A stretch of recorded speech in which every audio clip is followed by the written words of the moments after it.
Okay, so now that I have my stencils cut out, what I'm going to do is I'm going to go ahead and take two different pieces of paper, and I'm going to try some different color combinations out here. So on this one, I think what I'm going to do is go for some yellows and oranges in here. And so I do want to leave some areas open maybe, and so I'm just going to lay this acrylic paint on really, really thin, because I don't want a lot of brush strokes on here. So when I'm laying this down, I'm just making sure I spread it out really well. So I'm going to do like a stripe of yellow here. And this is because I want to have some kind of a base layer so I can try to lay other colors over the top just to make a more complex looking print. A lot of times when my kids have extra time in class, I'll have them prepare like color flats like this so that they can put other stuff on top of there. Try a little red strip in the middle here. This is going to probably start to turn a little bit pink because I've got so much white next to my red here. Still might be kind of a cool thing to try out. If you would like yours more organized, feel free to use stenciling techniques or taping techniques like with masking tape or painter's tape. But I kind of like this messiness because I'm going to print over it anyways. Just experimenting with some different things. I'll probably make my next one a little bit cleaner. But that's what's cool about printmaking, is that you can practice different color combinations. You can, if it doesn't work the first time, you can try doing it a different way.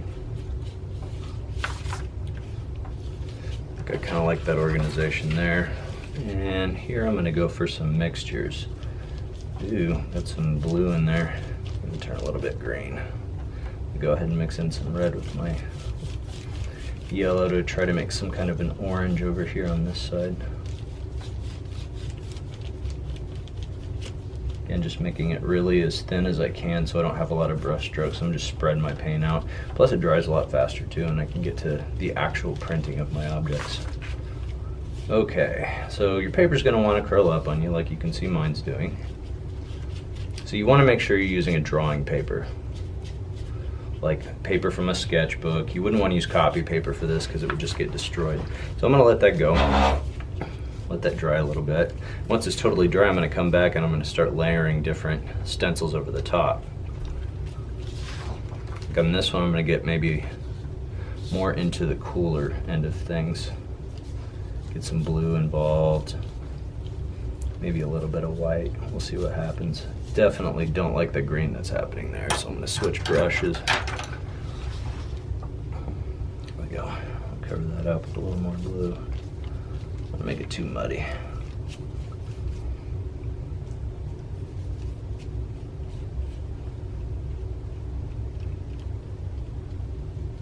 It may help you to tape your paper down if you don't like how curly the paper gets. Something that I do with my high school students is I have them spray paint paper. They take it outside and they spray paint different colors on top of it so it's very even and consistent. Or you can use construction paper.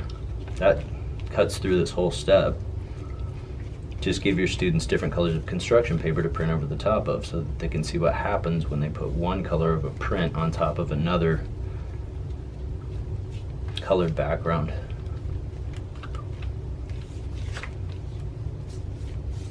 Okay, I'm liking that pretty well. And I think I'm going to go for some violet over here. So start with a lot of red.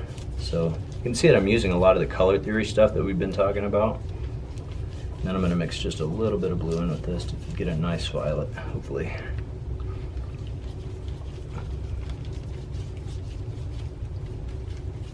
Again, I only like to give my students primary colors so that they always have this sort of working relationship with colors, so that when they want to make a specific color, they understand by practice what that's going to take. It seems like that's how students learn the best. Really, adults do too. You got to do it. You have to try it, experience it. That's why I'm having you guys do all these different little projects and things so that you feel hopefully more confident and comfortable when it comes to doing some art instruction, whether it's a little bit that you add in with a unit that you're teaching with other core contents, or maybe it's a dedicated art project that you want to design. Either way, it can be a great way to feel creative. Okay, I'm liking that pretty well. So I think I'm gonna go with that as is. Maybe I'll add just a little bit more blue in the middle. I'm certainly not liking that green. There we go.